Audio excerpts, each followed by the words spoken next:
How's it going, everybody? Welcome to the second channel. This is the BrewScape channel. If you aren't subscribed, please subscribe down below. On this channel, you'll expect to find a lot more uncut type videos, just some rambles and some different progress that doesn't necessarily make it onto the main channel.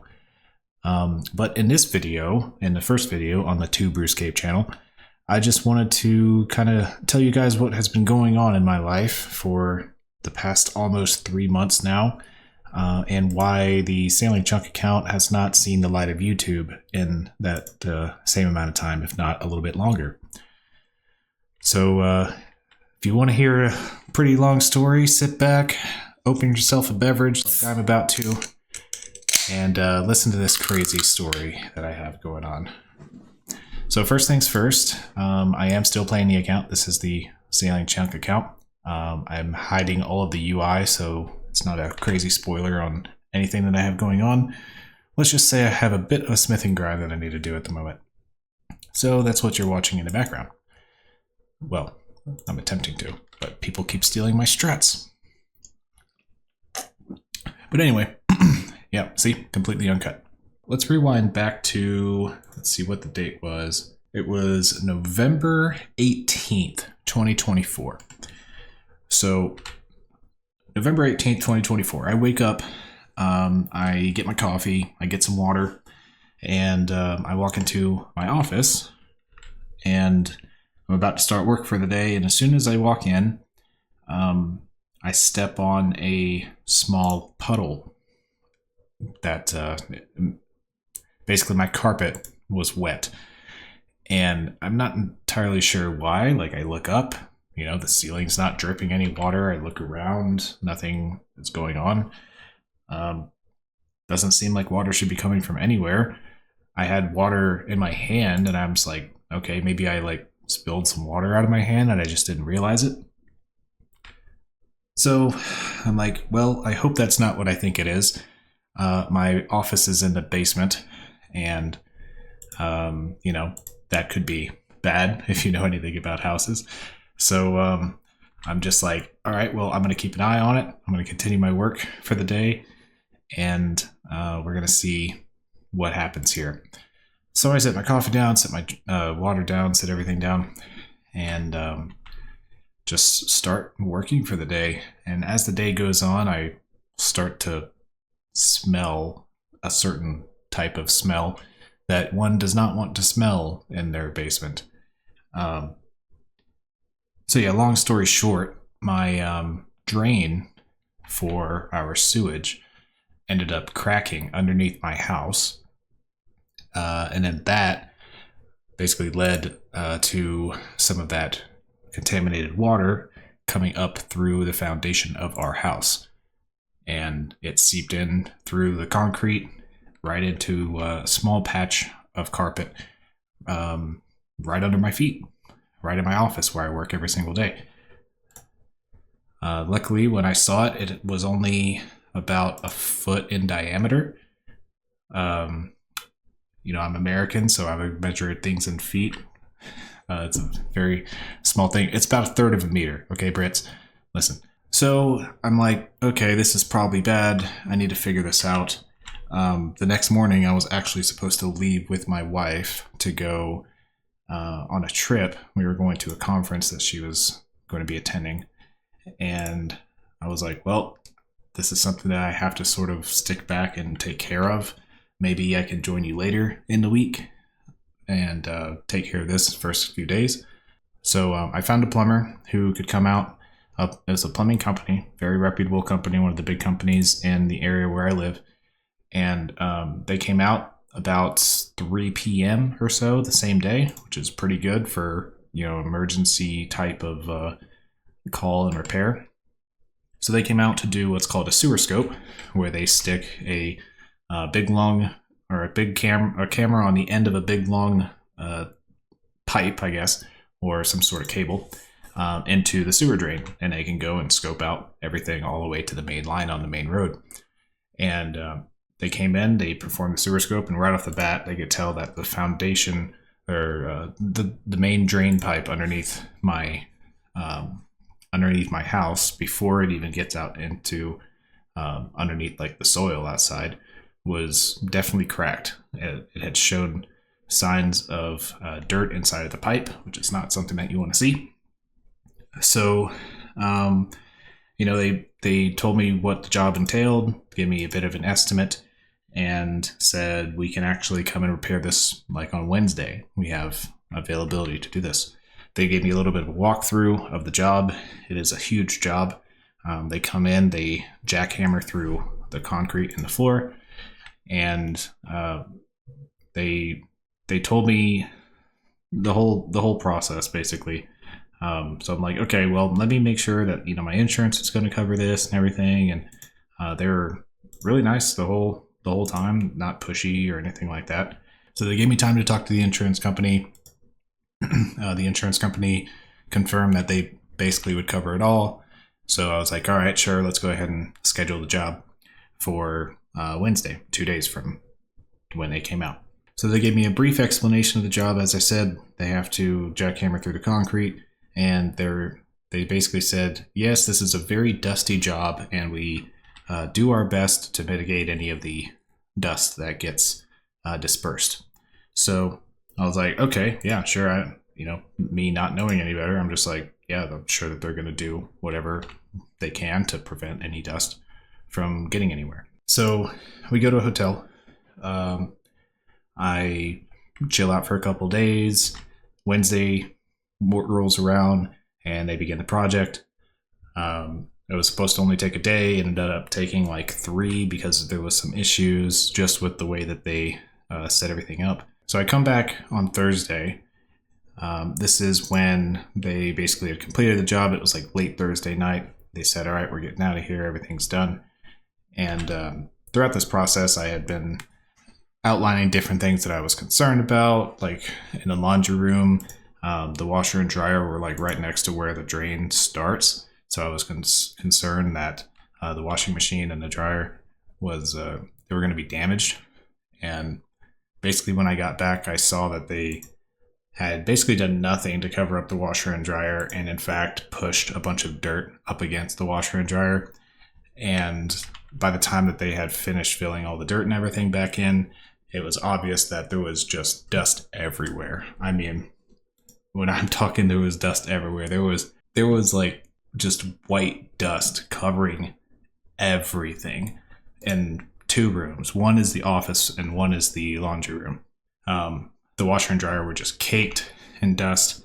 Editing BrewScape here. I went ahead and threw a picture up so you guys can see what I'm talking about. So go ahead and switch over from your other monitor or other tab or whatever and take a look at this. All right, back to the story. And it was just crazy. So, I'm like, all right, well, this is fine, I guess. They set up a drop cloth in my office to like cover up the other half of the room that didn't have the stuff going on. And then they set up a drop cloth at the end of the hallway that sort of leads into the area where my office and the washer and dryer is. I was like, all right, well, they set both of these up. It's probably fine. And, they leave. Washer and dryer is covered in dust. I had asked if they would finish everything off and clean it correctly before they left. They assured me that they would, but they didn't. So I actually spent like 2 hours cleaning the washer and dryer. Then after that, went back to the hotel, and basically more stuff had to be done to fix everything. The drain had been fixed, but there was still water damage. My carpet needed to be replaced. When they tore the carpet up, they could actually see the outline of where the water went, which also impacted 2 of the walls in my office. So the walls had to be what's called flood cut, where they cut about 2 feet up from the bottom of the wall, and they had to replace that and patch it and everything.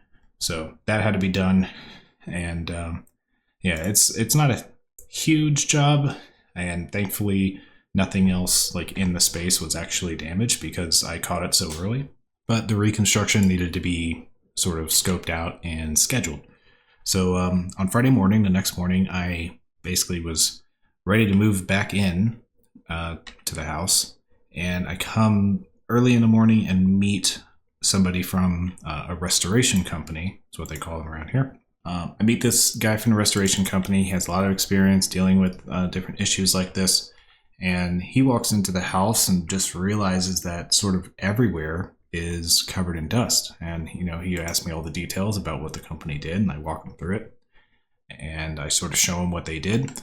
And to tell you the look on his face when he figured out what was wrong and what potentially is not going to be a livable condition for my house, it was extremely concerning.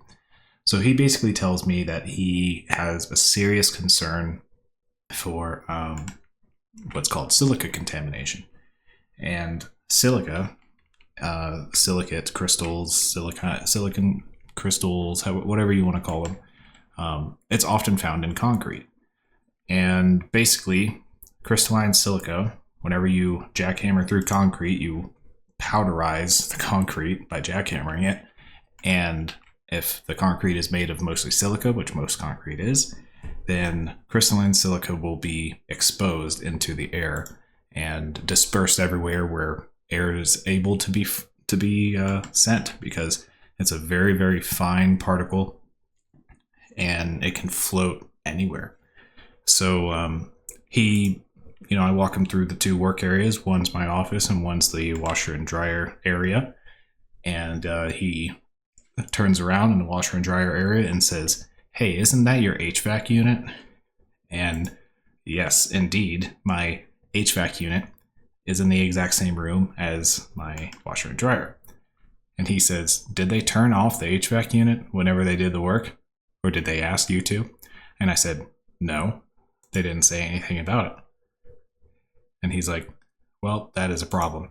And I'm like, "Okay, what does that mean?" He says, "Well, your entire house is potentially contaminated in silica.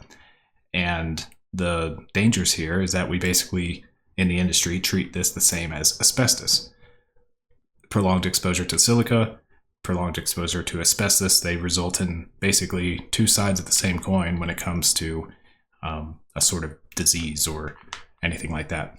And one's called silicosis. I don't know what the asbestos version is called, but I think it's just asbestos poisoning or something." So he tells me that. He's like, "And right now, we probably shouldn't be in here without respirators on." And I'm like, "Okay, that is extremely concerning. What does that mean?" And he's like, "It's an extremely expensive mitigation measure.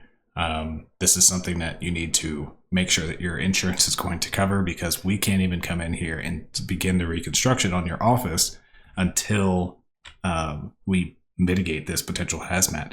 And we also need a test for it to see if it's something that we need to do." So he's like, "I have a guy, I need to get him over here, get some samples done, or get some samples taken and get some tests done, and we need to go from there." I was like, "Okay." I don't know how to explain any of this to my insurance company. He says, "Well, it's the plumber's fault. They didn't clearly do anything by the book in order to begin this project. They should have turned off your air conditioning. They should have set up a multi-stage decontamination chamber with setting up negative pressure with all of the areas where they were going to be doing work. They should set up HEPA filtration filters where..." Oh, this is a bot. "They should set up HEPA filtration filters where the negative pressure is set up, so all of the air flows into that and it's immediately filtered out into these filters." It's a whole process, and they need to do... There's basically a lot of work involved. They have to seal everything off, they jackhammer in place, and it's a big thing. And they didn't do any of that. And on top of that, they did all this work in the area where the HVAC unit is, so it just dispersed all of this stuff throughout the entire home. So he sets up a test to be done, or samples to be collected. They come out, they perform air quality tests, and they collect a sample from the dust and debris that was left over directly and test it for its contents. And it actually came back 41% silica crystals.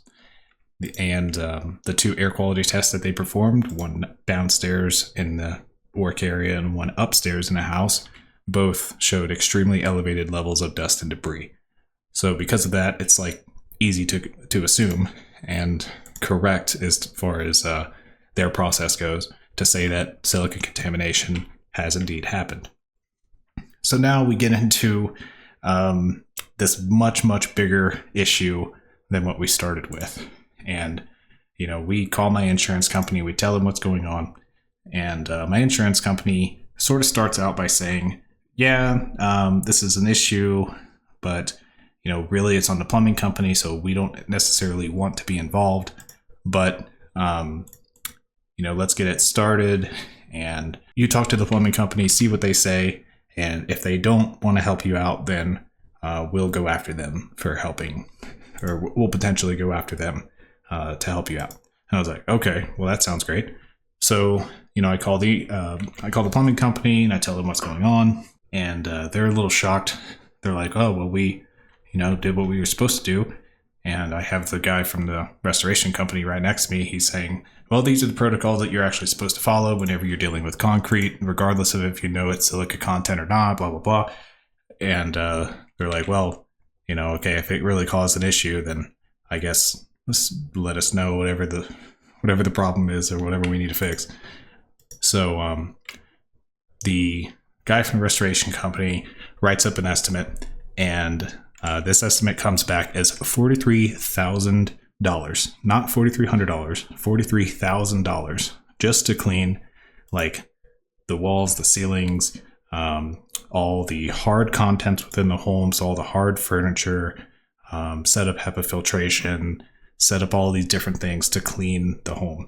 And mind you, I don't have a big house. It's like 1,800 square feet, very modest, and that's the cost to basically repair all of this stuff.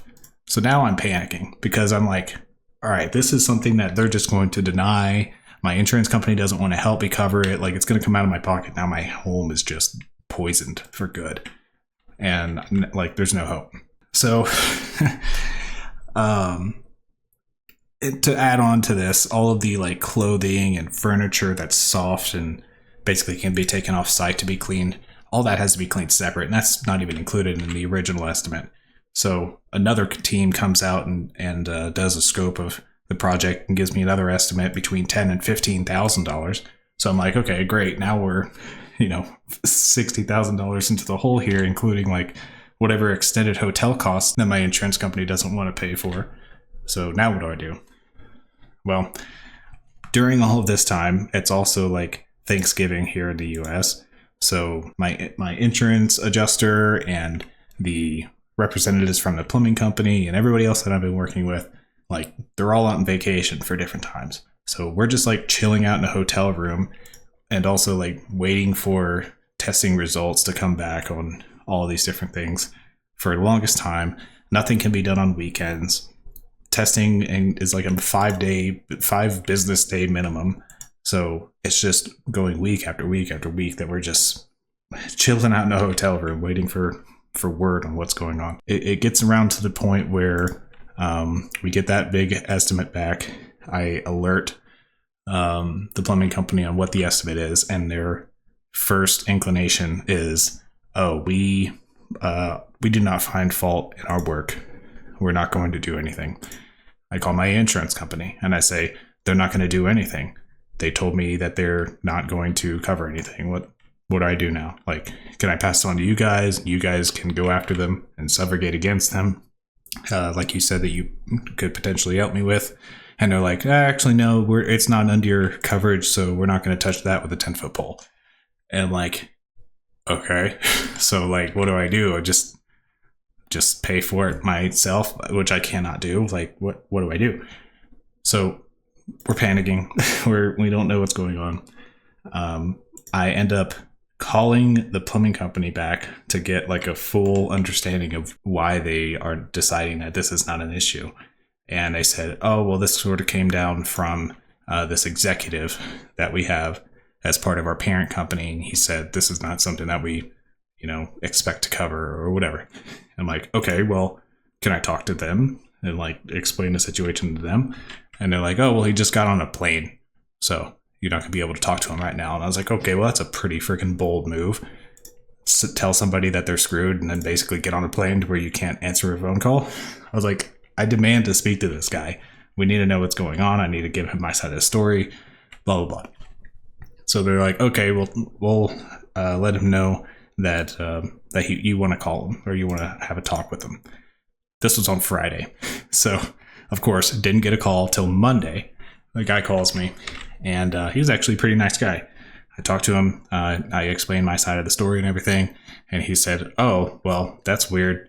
According to so-and-so at the plumbing company, in their investigation, they don't find any fault. And I was like, they are at fault. And I explained the whole situation to him, and he says, okay, well, I really appreciate and understand your concerns, and this is your home, so you need to be able to get back into it. He says, we have a restoration company that we actually work with that we've worked with in different times for bigger jobs like this. And, we can talk with them. They're not necessarily like a partner of ours or a sub company or anything like that. We're not connected in any way. We're just sort of like business partners or business friends or whatever. So like, okay, whatever. I don't care who does it. I just want it to be done, and I want it to be done right. And I don't want to have to pay for it because I didn't do anything to deserve this. And he says, yeah, I got you. Okay. So a couple days after, maybe even the next morning, another restoration company comes out, and they come with their own person who collects samples to do testing. Because, if they're going to end up footing the bill, if the plumbing company is going to end up footing the bill, they want to make sure that a company that they trust provides all of the testing and information and all this sort of stuff. And here I am like, okay, well, it took us like a week and a half just to get the testing results that said that there was a problem. Now we had to go through this again, and we're just stuck in a hotel this entire time. This is ridiculous. I meet them the next morning, and they walk into the house, and all of them being industry professionals, not necessarily affiliated with the plumbing company. They walk in there and they run their finger across some of the furniture that's upstairs, nowhere near the area. And they're like, yeah, this is obvious. This needs to be cleaned. And, mind you, I keep a pretty clean home. It's been maybe a while since I dusted, but it was covered in dust.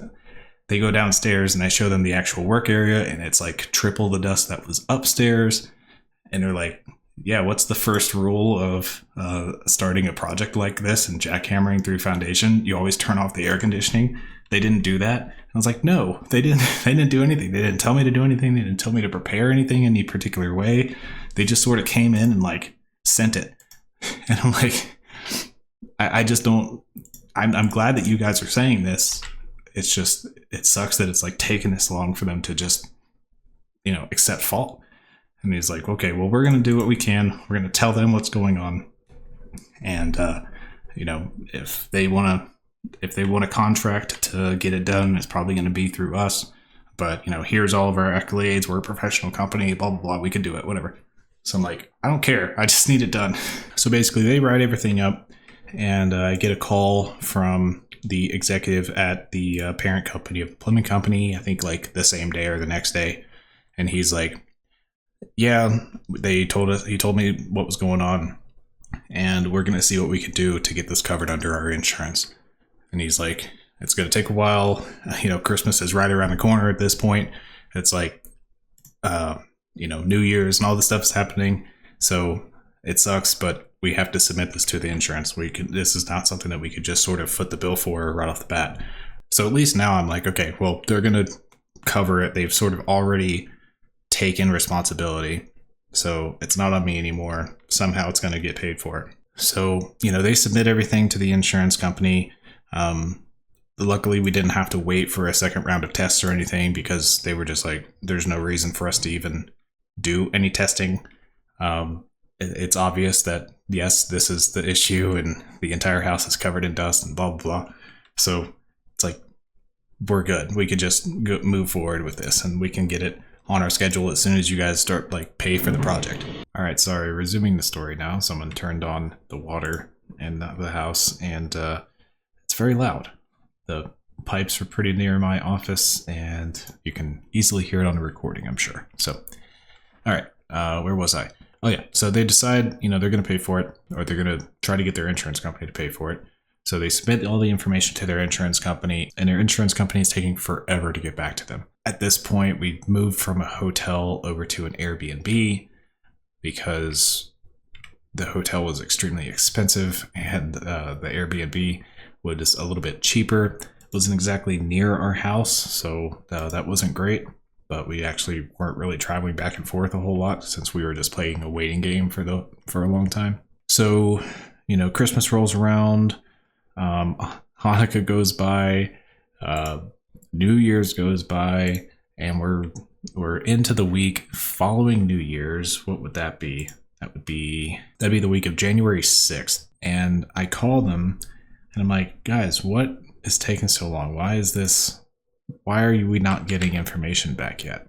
We're over here suffering. We're at each other's throats at this Airbnb. We're wondering what's going on. We're just in a holding pattern, and it's like we feel like we're never going to get back into our house. So what's going on? So he's like, all right, I'm gonna call the insurance company and see what's going on. He calls the insurance company, and the insurance company says that they denied the claim, that they don't cover anything related to silica contamination or faults from the workmanship that will result in silica contamination. And I'm like, oh my God, are they just gonna back out now after claiming fault and making us hold on this long and all this stuff? And thankfully he was like, no, we have good news and bad news. They're not covering it, but we're still gonna pay for it. And we just need to figure out where that budget is gonna go and everything. And we can get started on this pretty soon. So I'm like, okay, that's good news. So when does it start? And that was another slow process. We had to wait for them to have availability. We had to meet up with other companies to talk about the whole process, whatever. So they begin the cleaning. It takes 2 weeks. We're now moved on to our third Airbnb, right? Yes, we've moved on to our third Airbnb at this point because of just extensions and the house not being available. So they begin the cleaning and finish. They say, all right, the cleaning is done. Everything is complete. We just have to basically pass our tests again. They basically perform the exact same test that was performed originally. They fail the test, and that means that they didn't do their job correctly. So we wait another week for the testing results before we get the all clear on the house. And thankfully, all clear comes back and we're good to move in. We come back, we begin moving all of our stuff in, and we actually notice that there's some areas in the house that aren't fully cleaned. They are supposed to go through and wet wipe all of the solid surfaces and HEPA vacuum everything that is in drawers and all this sort of stuff. And there's an entire area of our home where my wife actually has her desk set up, and it wasn't even cleaned. And look, another chunker, Sauce Chunk. Shout out to you, I guess, even though we're fighting for struts now, which I won't do to a fellow chunker. So let me swap again. Yeah, they didn't clean this entire area. Somehow, with that being said, all of the testing came back successful. Nothing was detected. They collected 4 different samples altogether. 3 of them showed absolutely nothing on the slide. They couldn't even detect dirt, dust, debris, anything. And 1 of them came back with just a very small amount. They said it was 0.00012 of dust or something like that. I don't know what any of those numbers mean, but it was a very, very small amount basically. And it was still all clear. So we're okay, well, this part sucks, but maybe this is fine. We are sort of panicking because again, all of this is a little sus. This plumbing company that ended up having to pay for this out of pocket wants this other restoration company that's like their buddies to do the work. So they do the work, and I know that the restoration company is like basically charging the plumbing company for this work at cost. So all of it is just a little sus. Like how much did they take off of the line items to get this job done and like just pass the tests? And did they even like record the tests properly? And I just have to tell myself, like, the tests are even performed by a third-party company. This is something that like the liability gets passed down the line, and it's something that can't be faked, pretty much. It's obvious that a ton of work went into cleaning this place. Like in a lot of areas, it was completely spotless. Some areas are cleaner than they ever have been. The air ducts were completely cleaned because that's where all the contamination went in the first place. And there's a lot of reasoning to show that it's safe. There's some spots like behind different pieces of furniture that are just as dusty as they were when we left the place, which shows that they didn't get behind there and like wipe the walls as they said that they were going to, and all this stuff. So, we complain and we say, hey, we're really concerned. Like, this is not a situation where you can just like skimp on, blah, blah, blah. So they come back and they spot clean some stuff. Wasn't like that big of a deal. And then the next day we actually got to move back into the house. And that was 2 days. 2 days from now. I'm recording it. It just ticked over to February 9th in the morning. And we got back into the house on Thursday the 6th, February 6th. So from November 17th or November 18th all the way to February 6th, we have been out of the house. Yeah, almost 3 months. All of this happened. I didn't take my computer with me, and it was contaminated, so I couldn't do any editing for the Sailing Chunk videos or anything else for that matter. They couldn't like clean it sooner. They couldn't do anything, and that's the only way that I have the ability to like make all these videos that I do is with that computer. So I was just sort of in a holding pattern myself. So yeah, here we are. Before having to evacuate the home, I had some progress made on editing the video. I basically put a bunch of clips together, trimmed them down, and was almost through like my first phase of my editing process. So I still have a ton to do. I have lots of little skits that I need to do and all that sort of editing that I typically do that you guys love. So there's definitely a lot of work to do. And I'd like to say that video is going to be out in about 2 weeks, but I think realistically, my goal is to get episode 7 out before the end of the month. So yeah, I wanted to tell you all what was going on. Thankfully, we're back in the house. We haven't really had any huge expenses out of pocket or anything. They also reimbursed us for all of the Airbnbs and everything that we were paying for. It was just an extremely long process. And, you guys probably saw some of my community posts on the main channel, showing that, it was going to be a while before everything was going on. And I didn't really want to discuss this situation until it was kind of resolved. So, this is where we're at. In my office, the carpet is still missing. The bottoms of my walls are still missing. I still have the reconstruction work that needs to be done. But the house is safe and able to be lived in again. So, I immediately hooked up my computer again and did whatever I could to get the message out to you guys that I'm still here. The chunk account is still going strong. I didn't get as much progress done over the last 3 months on it that I wanted to, mostly because I was playing leagues. But that's fine with me. I had an extremely fun time playing leagues. You guys probably saw my community post update about that. But if you guys truly can't get enough, there's a playlist with videos that I have made private or unlisted or whatever it is that shows all of my different chunk rolling streams, and you can see the place where I rolled recently and the reason why I'm doing what I'm doing right now. If you really want to, if you want to see that, just so you know where the chunk account is and what's going on, then you can watch that if you want. Obviously, spoilers for the main videos. The next main video will cover the beginning of where I am now, and then we'll split that off into more videos to come, so we can sort of get back on my regular schedule. Yeah, that's my story. It sucks.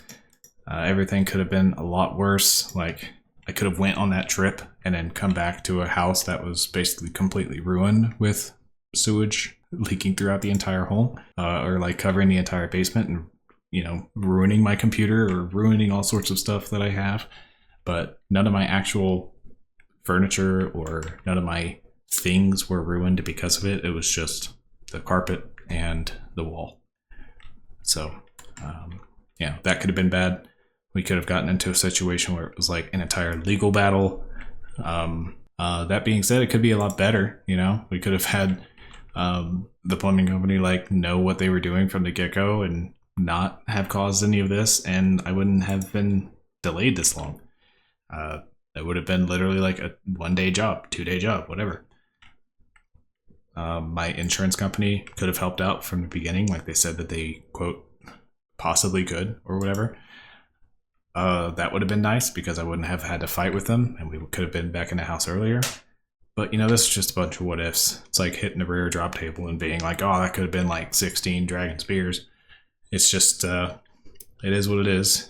You know, I'm still here. Thankfully, we weren't living in our car or something like that for 3 months. We were able to be comfortable in places that were mostly comfortable, especially after we got out of the hotel. But yeah, we're back. We're still waiting on all of our clothes, a lot of different things like rugs and curtains and all those other things like you just take for granted that sit there but need to be like dry cleaned and take a long time to clean if your entire house gets infected with silicate crystals. You know, it's a very invasive process to get everything clean, but it's happening. It's still sort of ongoing at the moment, but I feel safe enough that we can move on and I can release this video and let you guys know what was going on, especially those of you who are big fans of mine to where you're still listening to me ramble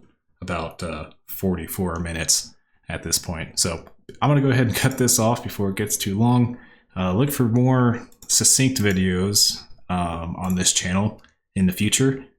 Subscribe to my main channel if you haven't, and if you somehow found me without knowing who I am on my main channel, I'm sorry. This is not my typical quality level of work. I like doing all sorts of fun animations and all sorts of like fun little skits and stuff like that in my videos. Just go watch. Just go watch the main channel. I'm sure you'll like it. But yeah, I'm going to cut it off there. Thank you all so much for watching. Should I say fair winds and following seas on the second channel? I don't know. How about yar, matey?